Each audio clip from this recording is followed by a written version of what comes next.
नमस्कार दोस्तों, जय माता रानी की। शुक्राचार्य की पुत्री देवयानी की प्रेम कहानी। शुक्राचार्य की पुत्री देवयानी के प्रेम प्रसंग और विवाह की यह कहानी बहुत ही रोचक है। आइए ये पुरानी कहानी जानते हैं। प्राचीन काल में देवताओं और राक्षसों के कई युद्ध हुए। इन युद्धों में कभी देवता जीते और कभी राक्षस। लेकिन एक समय ऐसा आया कि राक्षसों की शक्ति तेजी से बढ़ने लगी। इसका कारण था मर्त संजीवनी विद्या। राक्षसों के गुरु शुक्राचार्य को भगवान शिव के आशीर्वाद से मर्त संजीवनी विद्या का ज्ञान मिल गया था। अब युद्ध में जो राक्षस मर जाते, शुक्राचार्य उन्हें फिर से जीवित कर देते। देवताओं के लिए ये बड़ी समस्या बन गई। क्या उपाय किया जाए? देवताओं के गुरु बृहस्पति भी इस विद्या से अनजान थे। देव गुरु बृहस्पति को एक उपाय सूझा। उन्होंने अपने पुत्र कच्छ से कहा कि वो जाकर गुरु शुक्राचार्य का शिष्य बन जाए और मर्त संजीवनी विद्या सीखने का प्रयास करे। बृहस्पति जानते थे कि यह कार्य इतना आसान नहीं होगा। उन्होंने अपने पुत्र कच्छ से कहा कि अगर वो किसी प्रकार शुक्राचार्य की सुंदर पुत्री देवयानी को प्रभावित या आकर्षित कर लेता है तो संभवतः काम आसान हो जाए। कच्छ जाकर गुरु शुक्राचार्य का शिष्य बन गया। कच्छ एक तेजस्वी युवक था। देवयानी कच्छ को मन ही मन चाहने लगी, पर यह बात उसने किसी से कही नहीं।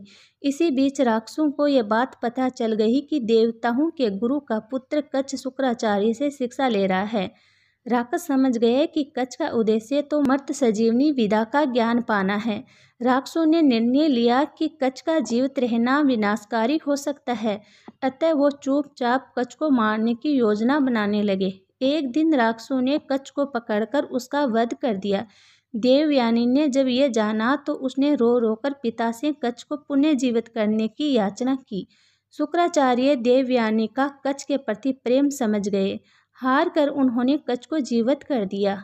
इस बात से राक्षस चिढ़ गए और उन्होंने कुछ दिन बाद पुनः कच्छ को मृत्यु के घाट उतार दिया। लेकिन शुक्राचार्य भी क्या करते, पुत्री मोह में उन्हें पुनः कच्छ को जीवित करना पड़ा।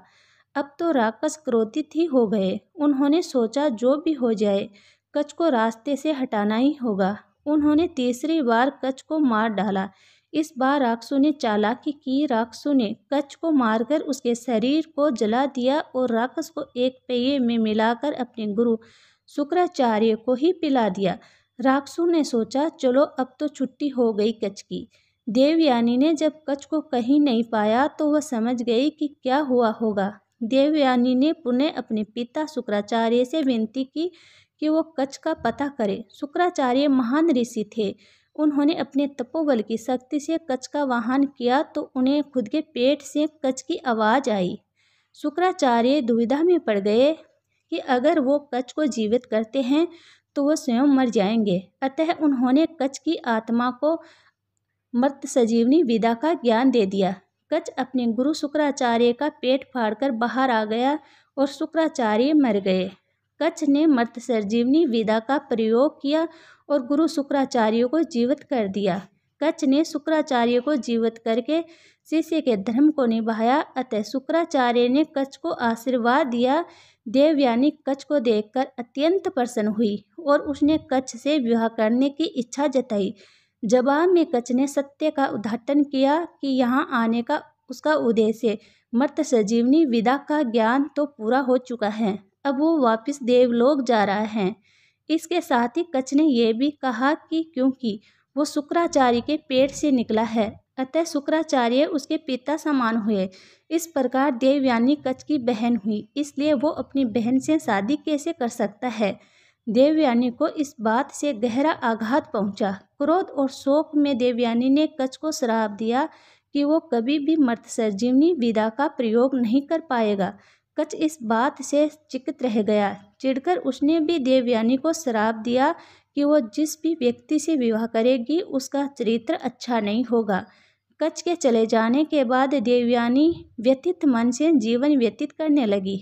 एक दिन देवयानी राजकुमारी शर्मिष्ठा के साथ वन में स्नान करने गई। राजकुमारी शर्मिष्ठा असुर राज वृषपर्वा की पुत्री थी। राजा वृषपर्वा गुरु शुक्राचार्य का बहुत सम्मान करते थे और उन्हें मुख्य सलाहकार नियुक्त किए थे। इसी कारण देवयानी और शर्मिष्ठा में पहचान और दोस्ती थी। जब लड़कियां स्नान कर रही थी तो जोर ही हवा चली जिसमें नदी के बाहर रखे उनके सूखे कपड़े इधर उधर बिखरने लगे। जब देवयानी ने नदी से बाहर आकर कपड़े पहने तो गलती से उसने शर्मिष्ठा के वस्त्र पहन लिए। हवा की वजह से सब कपड़े आपस में मिल गए थे, अतः देवयानी से ये भूल हो गई। शर्मिष्ठा ने जब ये देखा कि देवयानी ने उसके वस्त्र पहन लिए तो उसने चिढ़कर कहा, राजकुमारी के कपड़े पहनने से तुम राजकुमारी नहीं बन जाओगी। तुम्हारे पिता मेरे पिता के सेवकी हैं तो तुम भी मेरी सेविका ही हो। देवयानी एक अति सुंदर युवती थी। राजकुमारी के वस्त्र पहनने से उसकी सुंदरता और भी बढ़ गई थी। शर्मिष्ठा भी रूपवती थी, पर उसे देवयानी से स्त्री भाववश जलन हुई। स्नान करके लौटते समय गुस्से और जलन से भरी शर्मिष्ठा ने देवयानी को एक सूखे कुएं में धकेल दिया और अपनी दासियों के साथ वापस नगर आ गई। कुआं बहुत गहरा नहीं था, अतः देवयानी बच तो गई, लेकिन वो उस कुएं से बाहर नहीं निकल पाई। गिरने से लगी चोट से कराहती देवयानी बचाव की गुहार लगाने लगी। सुयोगवंश उसी जंगल से युवा राजा याति शिकार खेल रहे थे। राजा याति महान प्रतापी राजा नहुस के पुत्र थे। जब याति कुएं के पास से गुजरे तो उन्होंने देवयानी की करुणा पुकार सुनी। राजा याति ने देवयानी का हाथ पकड़कर कुएं से बाहर निकालकर उसकी प्राण रक्षा की। राजा याति एक सुदर्शन पुरुष थे। उनके सुंदर व्यक्तित्व से देवयानी प्रभावित होकर बोली, आपने मेरा हाथ पकड़ा ही है तो अब छोड़िए नहीं, आप मुझे पत्नी रूप में स्वीकार कीजिए। याति भी देवयानी के रूप यौवन पर मुग्ध थे। जब उन्हें पता चला कि देवयानी गुरु शुक्राचार्य की पुत्री है तो वो असमंजस में पड़ गए। याति ने देवयानी से कहा कि यद्यपि वो देवयानी से विवाह करना चाहते हैं, पर गुरु शुक्राचार्य को यह संबंध स्वीकार नहीं होगा, अतः मैं ये विवाह करने में असमर्थ हूँ।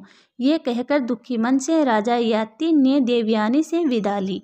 जीवन में पुनः दूसरी बार देवयानी का तिरस्कार हुआ। अपमान, दुख, शोक के सागर में डूबी देवयानी वही कुएं के पास बैठकर रोने लगी। उधर जब शाम ढले देवयानी जंगल से वापस नहीं आई तो शुक्राचार्य को चिंता हुई। शुक्राचार्य देवयानी को खोजने निकल पड़े। वन में जब उन्हें देवयानी मिली तो उसकी हालत देखकर उन्हें बहुत दुख हुआ। देवयानी के कपड़े गंदे, शरीर में चोट लगी और सुंदर मुख अश्रु में डूबा हुआ था। अपनी प्रिय पुत्री की यह दशा देखकर शुक्राचार्य बहुत दुखी हुए। उन्होंने देवयानी से पूछा कि उसकी इस दयनीय स्थिति के लिए कौन उत्तरदायी है। देवयानी ने राजकुमारी शर्मिष्ठा की बात बताई और कहा कि राजकुमारी ने मुझे एक सेवक की पुत्री कहा और मेरा अपमान किया है। यहाँ से तब तक नहीं हिलूंगी जब तक राजकुमारी शर्मिष्ठा मेरी दासी नहीं बन जाती। ये एक अशिक्षित इच्छा थी, पर गुरु शुक्राचार्य इस स्थिति में अपनी प्रिय पुत्री को न कैसे कहते। शुक्राचार्य ने राजा वृषप्रवा को संदेश भेजा कि वो उनके राज्य में वापस ही नहीं लौटेंगे अगर देवयानी के इच्छा अनुसार राजकुमारी शर्मिष्ठा देवयानी की सेविका नहीं बनी। तो राजा वृषप्रवा ये बात जानते थे कि गुरु शुक्राचार्य के बिना असुरों का पतन निश्चित था। राजकुमारी शर्मिष्ठा भी ये बात जानती थी, अतः अपने वंश और राक्षस जाति के लिए उसने आखिरकार देवयानी की सेविका बनना स्वीकार कर लिया।